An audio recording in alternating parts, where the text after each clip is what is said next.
मंत्री मुश्रीफ यांच्या कार्यकर्त्यांनी वैचारिक विरोध करावा. अमेय सबनीस. गोकुळ दूध संघ जिल्ह्याची मातृसंस्था असून दुधाची मलई मिळवण्यासाठी पुन्हा सत्ता स्थापन करण्यासाठी धडपड सुरू आहे. बोगस दूध संस्था सभासद करून सत्ता मिळवण्याचा प्रयत्न हाणून पाडण्यासाठी आमदार शिवाजी पाटील यांनी चौकशीचे आदेश काढून दूध उत्पादक शेतकऱ्यांना न्याय देण्यासाठी त्यांनी केलेले आरोप योग्य आहेत. आमदार पाटील यांच्या पाठीशी चंदगड, गडहिंग्लज, आजरा तालुक्यातील दूध उत्पादक शेतकरी खंबीरपणे उभे राहणार. मंत्री मुश्रीफ यांच्या कार्यकर्त्यांनी वैचारिक विरोध करावा, असे प्रतिपादन चंदगड शहर भाजपा अध्यक्ष अमेय सबनीस यांनी केले. पाहूया ते काय म्हणतात. महान कार्य न्यूजसाठी प्रकाश ऐनापुरे, चंदगड. नमस्कार, माझं नाव अमेय सबनीस, चंदगड शहर अध्यक्ष, भारतीय जनता पार्टी. मला मुश्रीफ साहेब व त्यांच्या काही कार्यकर्त्यांना प्रश्न विचारायचे आहेत.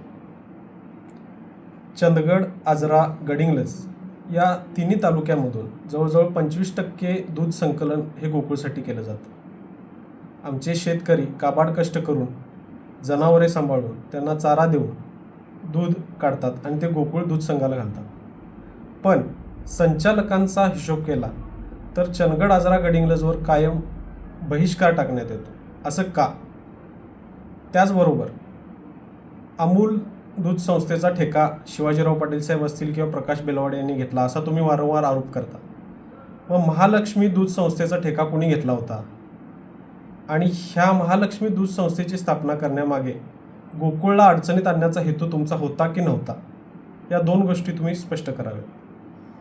त्याचबरोबर मागील झालेल्या जिल्हा परिषदमध्ये चंदगड विधानसभेमध्ये भारतीय जनता पार्टीचा काही कारणास्तव पराभव झाला, मान्य आहे. पण पराभवाने खचून न जाणारी भारतीय जनता पार्टीची संस्कृती आहे. अवघे 2 खासदार असताना तिथून 300 खासदारापर्यंतची मजल भारतीय जनता पार्टीच्या माध्यमातून आज आपण सर्वजण बघत आहोत. भारतीय जनता पार्टी ही राष्ट्रप्रथम, नंतर पक्ष आणि मग स्वतः या विचारधारेवर चालणारी पार्टी आहे.